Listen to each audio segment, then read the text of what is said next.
నమస్తే అండి, ఎలా ఉన్నారు అందరూ? బాగున్నారా? నేనైతే బాగున్నానండి. మీ అందరికీ అమ్మవారి ఆశీస్సులు ఎల్లప్పుడూ ఉండాలని కోరుకుంటూ మన అభివృద్ధికి అడ్డుపడే నరదిష్టిని పోగొట్టుకునే ఒక రహస్య పరిహారాన్ని చెప్పబోతున్నాను. అలానే ఈ పరిహారం చేసేటప్పుడు ఒక శక్తివంతమైన మంత్రాన్ని మీరు పఠించడం వల్ల మీకుండే దిష్టి దోషం పటాపంచలైపోతుంది. ఆ మంత్రాన్ని కూడా ఈరోజు వీడియోలో మనం తెలుసుకుందాం. అసలు నరదిష్టి మన మీద ఎప్పుడు పడుతుందంటే, మనం ఉన్నతంగా ఎదుగుతున్నప్పుడు ఇతరులు ఓర్వలేక వారి చెడు మనసుతో చెడును కోరుకోవడం వల్ల కూడా నరదిష్టి మన కుటుంబం మీద పడుతుంది. మనం ఆర్థికంగా బాగున్నప్పుడు అది కొంతమందికి అంటే శత్రువులకు ఓర్వలేనితనంగా మారుతుంది. ఇరుగు పొరుగువారు, ఎదురింటి వాళ్ళు, మన బంధువుల్లో మనల్ని చూస్తూ అసూయ పెంచుకోవడం వల్ల కూడా వారి చెడు ప్రభావం మన మీద పడుతుంది. నరదిష్టి పడినప్పుడు ఆ కుటుంబం ఎన్నో కష్టాలను అనుభవించాల్సిన పరిస్థితి కూడా వస్తూ ఉంటుంది. నరదృష్టి సోకితే నల్లరాయి కూడా పగిలిపోతుందన్న మాట చాలామందికి తెలిసే ఉంటుంది మీలో.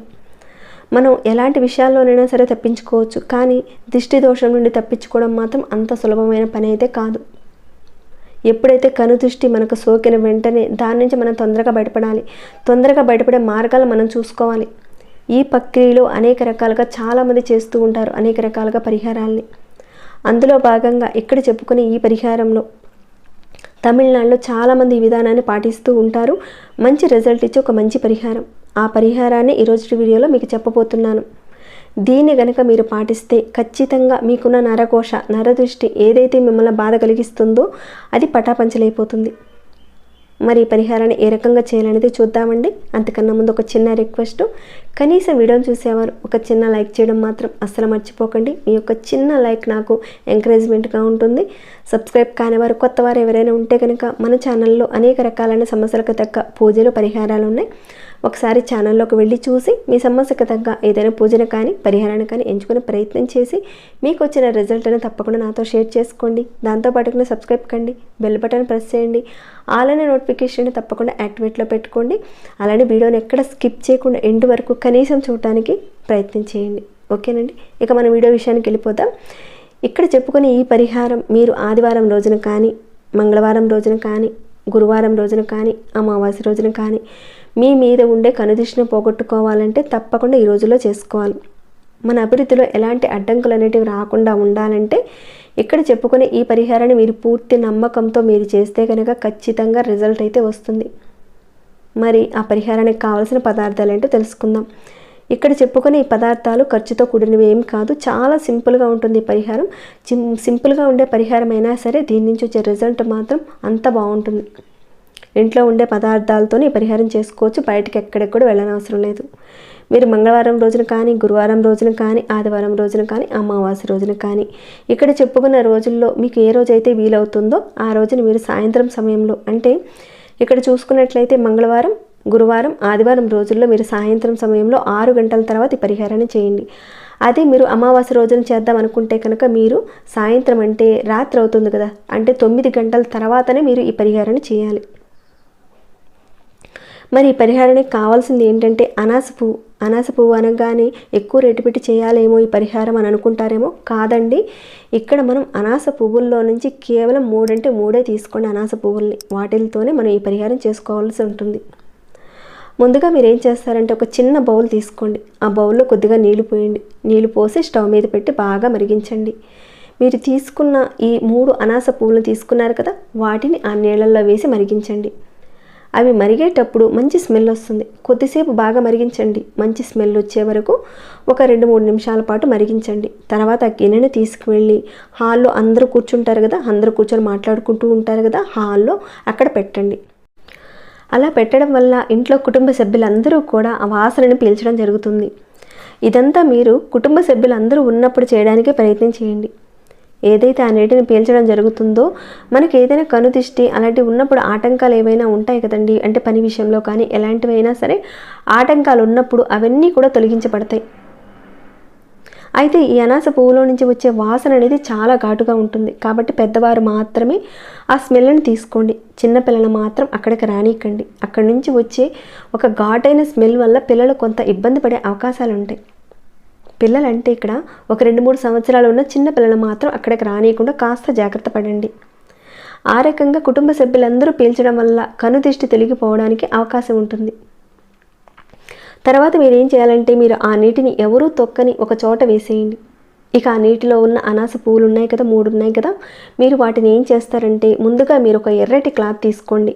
మన అరచేతి కంటే కాస్త చిన్నదైనా పర్వాలేదు. అది కూడా మీరు రెడ్ కలర్ క్లాత్లో కొత్త క్లాత్ తీసుకోండి. చాలా వరకు పరిహారాల విషయానికి వస్తే కనుక కొత్త క్లాత్ని వాడాల్సి ఉంటుంది. కాబట్టి మీరు ఒక 1/2 మీటర్ కానీ 1 మీటర్ కానీ ముందుగానే తెచ్చిపెట్టుకోండి ఈ పరిహారం చేయడానికి ముందు.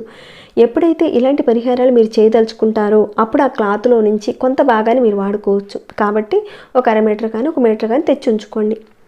ముందుగా ఆ క్లాత్ను శుభ్రపరిచి ఆరబెట్టిన తర్వాత ఆ క్లాత్లో 3 అనాస పువ్వులు వేయండి. అయితే మీరు మరగబెట్టేటప్పుడు ఆ నీటిలో కాస్త అనాస పువ్వులు విరిగిపోవడానికి కూడా అవకాశాలు ఉంటాయి. ఒకవేళ విరిగినా పర్వాలేదు, ఏం కాదు. వాటిని ఆ క్లాత్లో పెట్టేయండి. అలానే తెల్ల ఆవాలను కూడా పెట్టండి. తెల్ల ఆవాలు మనకి ఆయుర్వేద షాప్లో కూడా దొరుకుతాయి, అడిగి చూడండి, ఇస్తారు వాళ్ళు. ఒకవేళ మీకు తెల్ల ఆవాలు దొరకని పక్షంలో మీరు ఏం చేస్తారంటే వంటల్లో ఉపయోగించుకునే నల్ల ఆవాలు ఉంటాయి కదా, వాటినైనా సరే ఈ పరిహారానికి వాడుకోవచ్చు. దొరికితే గనక తప్పకుండా తెల్ల ఆవాలని ఈ పరిహారానికి ఉపయోగించడానికి చూడండి. తెల్ల ఆవాలతో ఈ పరిహారం చేయడం వల్ల దుష్ట శక్తులు ఇంటి నుంచి తొలగించబడతాయి. దానితో అనుకూలమైన ఫలితాలు మనకు కలుగుతాయి.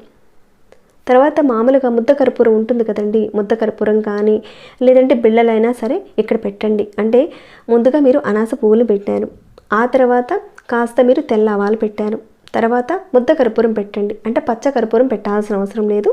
ఈ పరిహారానికి ముద్ద కర్పూరం పెట్టండి. ఇక వీటన్నిటినీ కూడా ఒక మూటలాగా కట్టేయండి. ఈ రకంగా ఎప్పుడు చేయాలి? మనం సాయంత్రం సమయంలో మనం ఇదంతా కూడా మనం ప్రిపేర్ చేసుకోవాలి. తయారు చేసుకున్న తర్వాత ఇంట్లో ఉన్న కుటుంబ సభ్యులందరినీ కూడా వరుసగా నుంచోపెట్టండి. చేసేటప్పుడు మన ఇంట్లో ఉన్న కుటుంబ సభ్యులందరూ ఉన్నప్పుడే చేసుకోండి. ఇక వారందరినీ తూర్పు వైపుగా చూస్తున్నట్లుగా వాళ్ళని నుంచోపెట్టండి. వారి తల చుట్టూత ఒక 3 సార్లు ఎడమ చేతితో ఆ మూటను పట్టుకొని తల చుట్టూత, అంటే ఎవరికి మీరు దిష్టి తీస్తున్నారో, చిన్న పిల్లలు మాత్రం దిష్టి తీయకూడదండి. ఎవరైతే పెద్దవారు ఉన్నారో వారు మాత్రమే చేయాలి. ఒక 3 సార్లు ఎడమ చేతితో మూటను పట్టుకొని కుడివైపు నుండి ఎడమవైపుకు కానీ లేదంటే ఎడమవైపు నుంచి కుడివైపుకు కానీ మీ అనుకూలతను బట్టి ఒక 3 సార్లు తల చుట్టూతో తిప్పండి. ఒకరి తర్వాత ఒకరికి తిప్పండి. ఆ మూటనే పట్టుకొని తిప్పండి.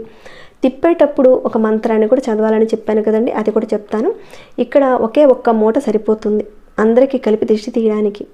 అందరికీ దిష్టి తీసిన తర్వాత ఆ మూటని మీరు ఏం చేయాలంటే బయటికి తీసుకువెళ్ళి, అంటే ఇంట్లో మాత్రం చేయకూడదు ఇక్కడ ఈ పని, బయటికి తీసుకువెళ్ళి ఒక చిన్న ప్రమిదలో మూటను అనేది, అంటే ఈ మూట ఉంది కదండి, దాన్ని పెట్టి కొద్దిగా నువ్వుల నూనె వేసి వెలిగించి కాల్చేయాలి. ఈ రకంగా మీరు చేయటం వల్ల మీ కుటుంబానికి ఉన్న దిష్టి దోషం తొలగిపోతుంది.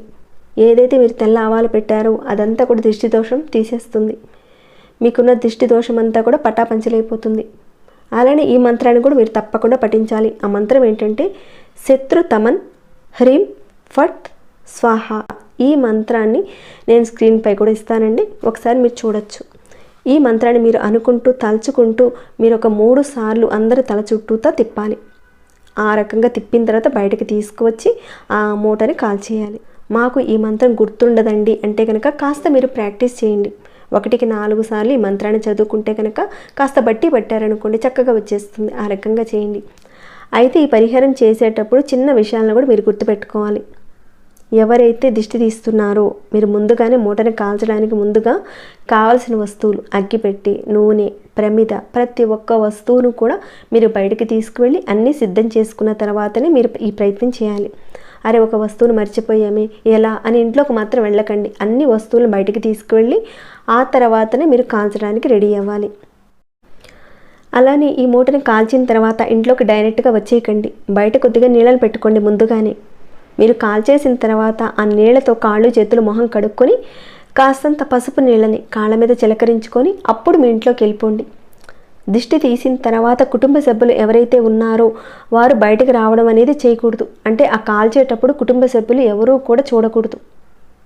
ఇంకా చెప్పుకోవాలంటే ఈ మూటని కాల్చిన రోజున మాత్రం రాత్రి సమయంలో ఎవరూ కూడా ఇంటి కుటుంబ సభ్యులు ఎవరూ కూడా బయటకు వెళ్లకుండా ఉండడం చాలా మంచిది.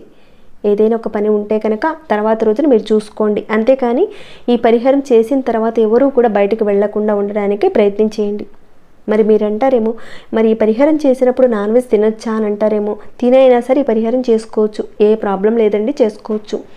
దిష్టి దోషం ఉందనుకునేవారు వారానికి ఒకసారి ఈ రకంగా చేసుకుంటే సరిపోతుంది. ఇందాక చెప్పుకున్న ఆ రోజుల్లో ఏదో ఒక రోజు వీలైన రోజున తప్పకుండా చేసుకోండి.